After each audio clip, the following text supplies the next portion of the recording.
Welcome to America's Town Meeting from New York City. Tonight's subject, flying saucers, fact or illusion. Our speakers are Major Donald E. Keogh, author of Flying Saucers from Outer Space, and Jonathan N. Leonard, science editor of Time magazine and author of Flight into Space.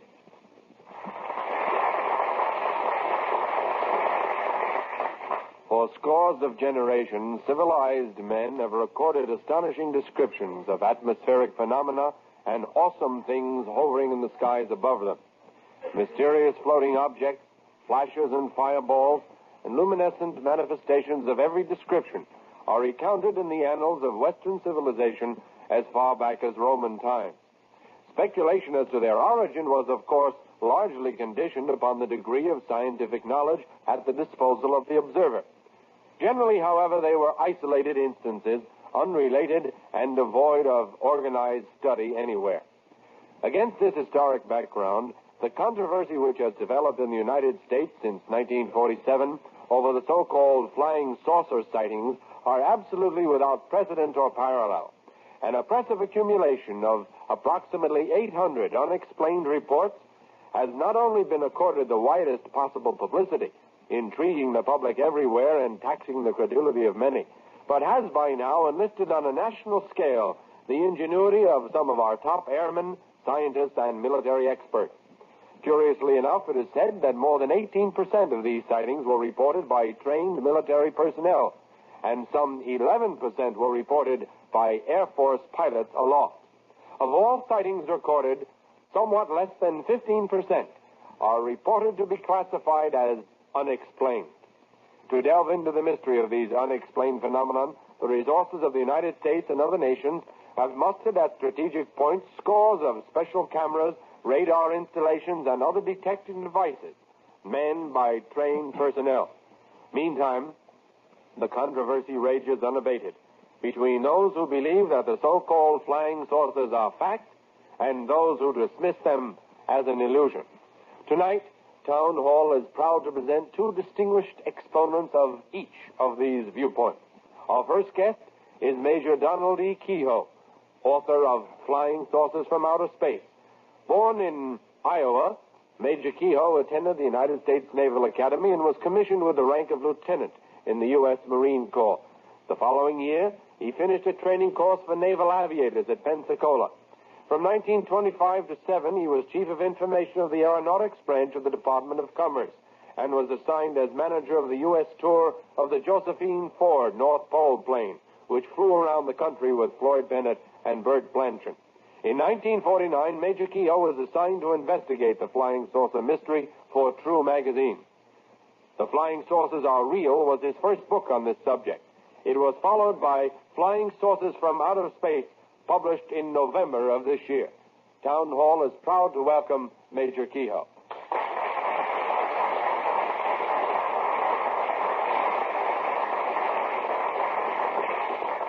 In 1948, like many other pilots, I scoffed at the saucer reports. Now, after a 5-year investigation, I believe they are real. But there's only one way to decide this question fairly, by examining the official reports. Neither my opinion nor Mr. Leonard's has any value unless it is backed by the evidence. In the last 5 years, I've seen hundreds of Air Force reports covering worldwide sightings. The official records cleared for me have included the most baffling cases in intelligence files, cases used in the secret briefing of high government officials. These reports were made by Air Force, Navy, Marine Corps, and airline pilots, by expert radar men, guided missile trackers, and other trained observers. The official conclusions were released to me by Air Technical Intelligence. Since Mr. Leonard cannot be expected to know these hundreds of reports, I shall refer mainly to official cases from my book, which he has reviewed. I repeat, these are Air Force intelligence reports certified by official documents in the book. They are not from anonymous sources, as Mr. Leonard mistakenly stated. These sightings were analyzed by intelligence officers or by scientists under secret contract. In case after case, pilots and radar men insist that the objects maneuvered under intelligent control, often at fantastic speeds. In the last 2 months, reports have rapidly increased. As a result, new orders have been given to pilots, which I shall explain later. Other governments have also taken new steps. In Canada, a special observatory has been set up to track saucers and learn their means of propulsion. Mr. W.B. Smith, the official in charge, with a frankness unknown here, publicly admitted that saucers are probably from outer space. In our Air Force, only one intelligence officer, Colonel William C. Odell, has been allowed to make such a statement, and then without use of his rank. But this conviction is privately shared by many in the Air Force. Certain airline pilots, after sighting strange machines, have publicly announced their belief that the saucers are observation devices from another planet. That an advanced race is making a long survey of the Earth, delaying contact until they understand every phase of our life and can gauge our probable reactions. On the basis of the evidence, I believe this is the answer, fantastic as it may seem.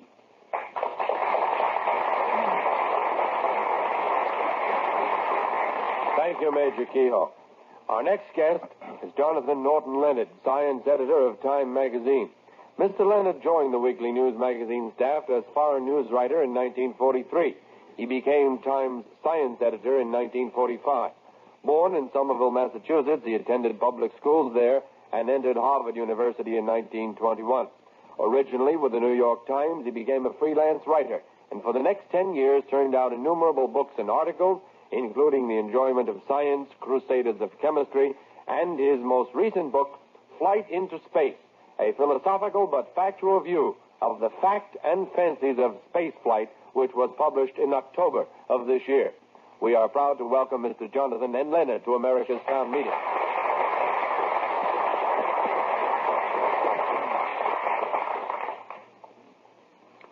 The question, do you believe in flying saucers, has come to mean, do you believe that flying saucers are spaceships from a foreign planet? I do not believe it because I have seen no evidence for it.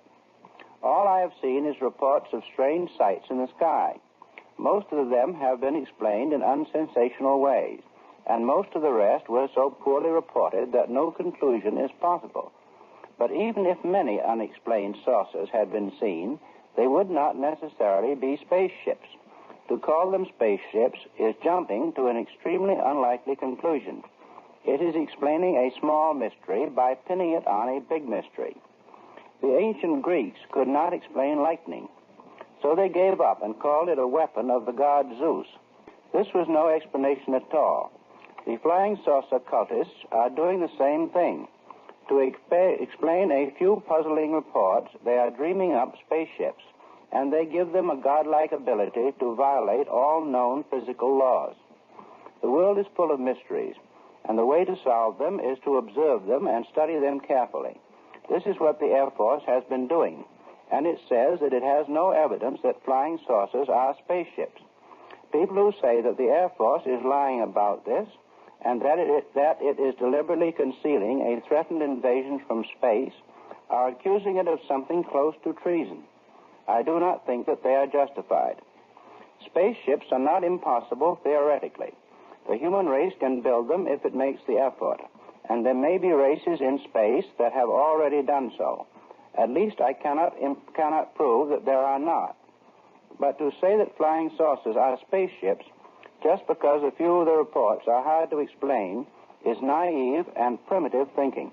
It is like explaining lightning by calling it the weapon of a god.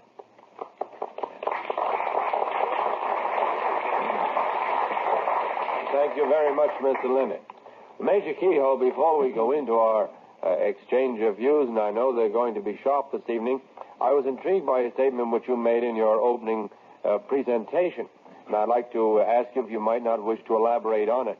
You said that during the last 2 months, reports on unidentified flying objects have rapidly increased, and then you said that as a result of this, new orders have been given to pilots, and you would explain that later. I wonder if you care to explain that to us now. Yes, I shall. The Air Force, through the MATS intelligence, that is Military Air Transport Intelligence, has sent word to all airline pilots that instead of waiting after they sight an unidentified object in the air, waiting until they land to write up the report or be interrogated, they are immediately to get on the radio and give a running account of what they see. Now, this was confirmed to me by the Airline Pilots Association and also by Air Force Public Information. The same order has been relayed to all military pilots and presumably to those in the Navy and the Marine Corps. I see. Mr. Leonard, do you have any comment to make on that? Why, I think it's a fine thing, sure. Why not? There's a lot of controversy on this thing, and the Air Force has been accused of concealing evidence. I think it's a very good thing to tell the pilots to report right off.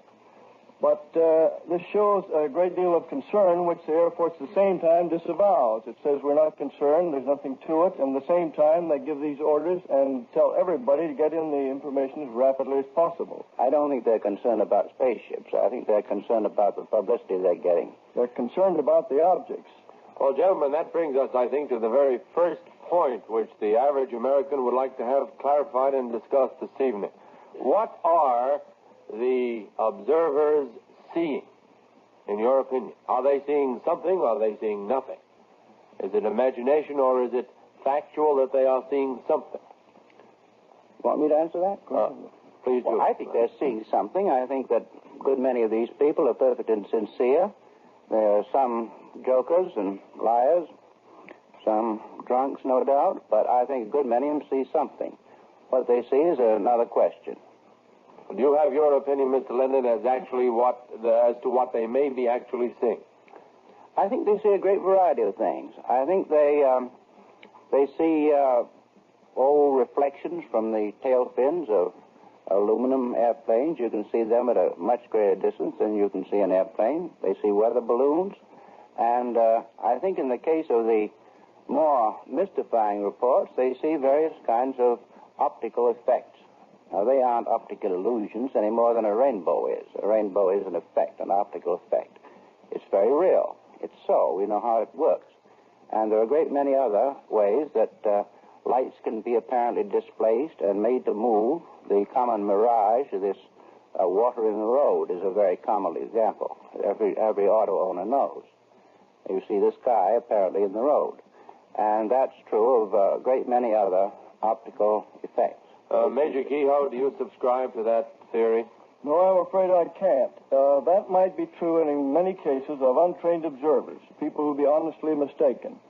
But when you take hundreds of airline pilots, radar men, Weather Bureau observers, who are trained to recognize such things, and for year after year they have been reporting these objects, many of which are confirmed by a radar simultaneously, prove that the object was real and that was under intelligent control, maneuvering. And many of the cases, of which I can only mention a few tonight, have so stated that the answer was unknown, and in the analysis they stated that the object seemed to be under intelligent control.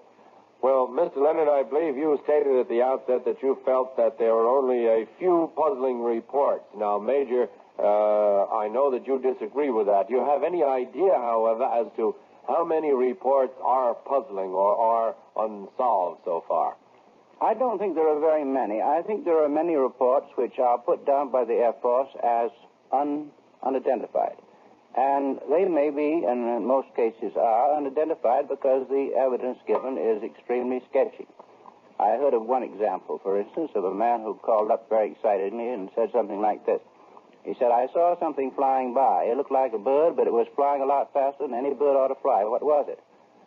Well, the Air Force put that down as unexplained and listed the thing as a UFO, I think Major Kehoe calls it, an unexplained flying object. Major Kehoe, do you agree with that? Well, I would like to give a report by, let us say, someone a little more trained. On October 29th, over Hempstead, Long Island, 2 jet pilots who were on a mission spotted a very bright white light, and they tried to close in. Then the machine, whatever it was, tightened up. They were unable to get inside its turn, and finally, after trying to match the machine's performance for several minutes, they gave up. Now, here's the statement that the senior pilot gave to intelligence. Based on my experience in fighter tactics, it is my opinion that the object was controlled by something having visual contact with us. The power and acceleration were beyond the capability of any known U.S. aircraft. And below this, the wing intelligence officer added, it is believed this report is based on reliable and verifiable observations. That's an official intelligence report. How many reports such as that, not to interrupt Mr. Landon, but how many reports of that type do you feel that there are on the books now, Major? At least 400. I have some of the key cases right here, which prove that the objects are real, that they are under control, and that many of the people who saw them are convinced that they were some kind of revolutionary machine. Mr. Leonard, do you feel there's any pattern in these reports that the Major has cited? Yes, I think there's a pattern. Some of these effects are similar. But I'd like to say a little bit about these trained observers. The airline pilot or a fighter pilot is generally a very fine guy. Some of my best friends are pilots. But he is very rarely a physicist. He very rarely understands the effects of refraction. I think if you question, you'd find that they know very little about such things. And so when you say a trained observer, you mean that he's been trained to recognize certain definite things. And when he comes up against something which isn't in the book, he often misinterprets it very widely. And this, I think, is the case in the Major Kehoe has just cited. But you do feel that he saw something. However, what he saw was not any kind of a space machine. No, and I think he jumped to the conclusion that it was intelligently controlled. It was a very, very long jump. Well, speaking of intelligently controlled incidents, I think almost everyone is aware of the so-called sightings at Washington several months back. And I wonder if you would care to discuss that as an example of either accidental or perhaps controlled performance. Major, would you like to begin a discussion of that? Yes, I should. I investigated that for 6 weeks after the 2 weekend incidents. I talked with all of the radar men who were in the control center, with the radar engineer, with Dr. John Hagen, the chief radio astronomer of the Navy, with Von Rockney of the Weather Bureau, their radar expert, with the pilots who sighted these things in the air, with the radar men at other stations. Now, these things were triangulated from 3 radar stations. They were seen simultaneously in the air at exactly the point where the radar sets showed them. They showed the same maneuvers, the same speeds, which were reported visually by observers in the air and on the ground.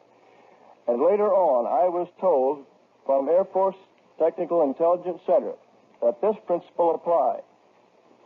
The same thing that they added in another similar case. The electronic or visual mirage of meteorological phenomena is out of the question, as the radar set was on high beam and both would not occur simultaneously in the same place.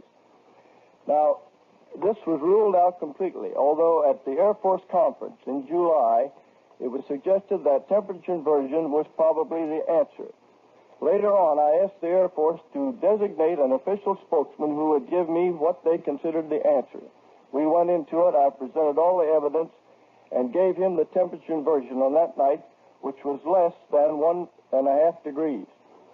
This spokesman then told me and allowed me to give it as the official Air Force viewpoint, that with such a low inversion, it was impossible for temperature inversion to have been the answer, and the case remained unexplained, and it still is. Mr. Leonard, how would you explain the Washington sighting? Well, as Science Editor of Time, I got a report on that immediately. In fact, I got telephone reports from the inside of the radar station where the observations were being made.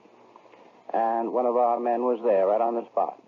And I had very great doubts about this. It seemed to be a very curious, panicky situation going on among these boys. And so one thing I did was to ask whether these objects had been seen on radars at a slight distance from Washington. I could find no radars that had seen them except in the immediate vicinity of Washington. Then I also asked about, they called up jets, of course, to come down there and defend the White House and Congress and the Federal Reserve Bank and other such things from flying saucers. And the jets came over from Delaware. And they got there pretty soon, and they crisscrossed all around Washington. They found no such things. So I decided there wasn't very much to it. And then when the Air Force later came out with an official statement on the subject that there wasn't anything much to it, of course, Major Kehoe says that they didn't. But actually, they did come out with a statement that this was caused by temperature inversions. I think they had a lot more information than can be gathered in the newspapers and by talking to individuals who, having seen something, are committed to stand by it. Now, before there's any more said about official statements of the Air Force, I'd like to read part of a letter. I thought that there would be remarks about the official attitude of the Air Force, so I called up the Air Force and asked them. This is a letter on the stationery of the Department of the Air Force, Washington, the Office of the Secretary. That's the Secretary of the Air Force, and it's as high as you can get. It's signed by Colonel Max B. Boyd, Chief of Information Division, Office of Public Information. General Smith, dear Mr. Leonard, General Smith has told me of your need for a statement from the Air Force concerning flying saucers. The Air Force position concerning the unexplained aerial phenomena has been restated recently in the enclosed fact sheet, which I hope will be useful to you.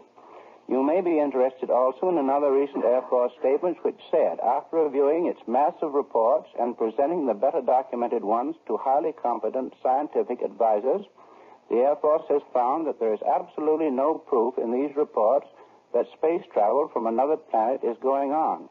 Either of these statements may be attributed to the Air Force or to an Air Force spokesman. Now, this is, if I will read on occasion some of the things from their fact sheet. One of them is about the same sort of thing. It says that no authentic physical evidence has been received establishing the existence of spaceships from other planets. Well, Mr. Leonard, if I may interrupt, is there any evidence or any statement by the Air Force which would deny, for example, that these sightings are sightings of solid objects controlled by intelligent procedure? Well, if you ruled out that they were, the Air Force also rules out that they are their own guided missiles, and they rule out that they are also not guided missiles from foreign countries. And if you rule those things out, and they still say that they're not interplanetary, why, they must be something that can be explained in some much simpler way. Well, gentlemen, do you feel that there is anything being withheld by the Air Force or the Pentagon, films or photographs or secret analyses, perhaps, which the public has the right to know? Major Kehoe. Well, in one specific case, the analysis of a motion picture, known as the Utah pictures, has been withheld from the public. These pictures were taken in July of '52. They were analyzed for a period of 4 to 6 months by the Air Force and the Navy. And they were also analyzed by civilian experts who were brought in for that purpose. At that time, it was decided the objects could not be explained as any conventional objects of any kind. They were not aircraft, they were not balloons, they were not reflections from birds' wings. It was decided then by a group that believed that this should be made public that there would be a showing of this film to the press in Washington and a public statement would be made. A controversy arose over that, which lasted for about 2 months, at which time the planned showing was killed. I was given a copy of the press release, which was to be given out at that time, and it stated emphatically that these were the answers, that they did not have any explanation for them. The Air Force, therefore, would not speculate on what they were, but it showed that they were maneuvering at high speeds, and that if they had been within a 5-mile distance, they could easily have been identified as aircraft or balloons. Later on, about 6 weeks ago, I inquired the Air Force if they had any new answer, and I was told by the Air Force press desk, by an official on the desk, that there was now a suggestion that they might have been migratory birds. In spite of the fact that in this analysis, which has not been released to the public, it says they could not be reflections from birds because the light source was too intense and no light, no bird's wing could be that reflective. I have that statement here tonight and be glad to show it to Mr. Leonard or anyone else. Statements seem to be a little bit confused. Now, here's the latest from the Air Force. There have been some misconceptions concerning Air Force handling of flying saucer reports. One of these misconceptions is that the Air Force is either withholding flying saucer information from the public or cloaking it beneath a security classification. This is untrue. And they also say that they have been very, however, only a very few movie-type films have been received by the Air Force, and they reveal only pinpoints of light moving across the sky. The Air Force has been unable to identify the source of these lights. The images are too small to analyze properly. They don't know what they are. And I think that's a great many cases we don't know. But the thing that I object to is the vast jump from lack of knowledge to a dogmatic statement that these things are spaceships. Well, Mr. Lynn, before I go into that, I would like to read one thing here to show that someone is not stating the truth, and I would like to have it brought out. I have invited the Air Force to put me back on active duty and have me court-martialed for falsifying the Air Force documents if they can prove that anything I said about official sightings or the Utah pictures is false, and I repeat that here and now. I have it. I have documents here which prove it. I have proof from the former head of Project Blue Book, who cleared all of these documents for me at Wright Field. I have a statement here by the official who gave them to me at the Pentagon, who was assigned to do that. I can prove that every case in that book that I say is from the Air Force is an official sighting case, that the pictures were taken, they were analyzed, and they have not, the analysis has not been released. And still they deny that they have any evidence whatsoever that these things are from space. That's right. That's 2 weeks ago. That's right. But here is what they told me repeatedly. We have no concrete evidence. Now, Mr. Finletter, the former Secretary of the Air Force, said, when he was briefed by intelligence officers in 1952, after a series of sightings, he said, there is no evidence yet, no concrete evidence to prove or disprove the existence of flying saucers. However, since we cannot explain a number of the sightings, the Air Force will continue its investigation. He said nothing about spaceships. No, but in many of these sightings, which I can't read here, but some of them are in the book, and any that you wish to know, I'll be glad to show to you. They're from very junior officers. Speeds have been computed and confirmed by radar, and intelligence certifies that the speeds were measured at speeds of thousands of miles an hour, that the objects were solid. They don't certify any such thing, Major. I beg your pardon. No, they don't. These things have been analyzed by higher sources, higher groups in the Air Force, and their conclusion is just what I read to you. Well, gentlemen, nothing of the kind. we'll return to that in just a moment. I've seen everywhere from the North Pole up to Greenland, Alaska, and in every country that we know of except behind the Iron Curtain, and there have been very few cases, but a few, from that area. In this country, they have been seen most frequently around Air Force bases and occasionally atomic installations. Now, that may be because there is more observation there, but it still remains the fact that they have been seen there more frequently, and that is where the Air Force has placed these 75 new grid cameras, which they've distributed around the country and foreign bases abroad, to get pictures of these objects and try to resolve the light source. Reach up to date, those cameras have seen nothing. Mr. Leonard, what is your answer to the listener? My answer is that the saucers are most frequently seen in places where people have read the most about flying saucers. They've also been seen in places where they've had no flying saucer reports at all. They've been seen in Africa, the Far East, the Near East, by Chinese who can't even read their own language. They've been seen all over the world in places where there's absolutely been no communication about flying saucer books, articles, or news sites. They were seen in ancient times, but they call them dragons and witches. If the Air Force were convinced that what they're telling the public is true, why are they spending money, and a lot of money, to investigate this? Why have they scrambled jets at least 400 times in the past 4 years to chase unidentified objects? There is a standing order that any time the existence of a UFO is established on a radar scope, that jets must be ordered aloft to try to intercept it. Well, I think that's a very reasonable thing to Certainly, do. but if they didn't exist, why don't they write it off? If the Air Force really believed what they're saying, why are they going to all this trouble? Well, gentlemen, is there anything, if I may interrupt, is there anything which has occurred lately, or any recent steps taken by the Air Force to show that they are now more concerned perhaps before or than they officially admitted about unidentified flying objects? Anything specific? I think not, and I think this letter I read to you is dated December 15th and is from the Secretary of the Air Force. Well, we will continue with our discussion in just a moment. Gentlemen, now we have come to the most intriguing portion of America's Town Meeting, where we entertain questions from the audience directed to both of you. I would like to recognize at the outset the gentleman on my left. For whom is your question intended? I would like to address my question to Major Kehoe. Major Kehoe, I would like to review a question. How possible is it for the flying saucer or the thing seen to be pilotless and to be controlled from the ground by the U.S. or some foreign power? Well, if such a device existed which had those speeds and capabilities, it could be guided by remote control just as we guide our drones or pilotless bombers. The next question, please. This is Mr. Leonard. Would you tell us who you are, please, and where you're from? My name is Paul Matthews. Mr. Leonard, don't you think that the Air Force may not wish to create panic, and that is why they're withholding the information that they may have, and also that they may have discovered that these visitors are not, after all, hostile or out to attack us in any way? Well, that's really two questions.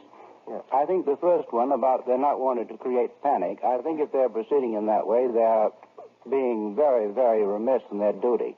The Air Force is supposed to protect us and not to allow us to live in a fool's paradise.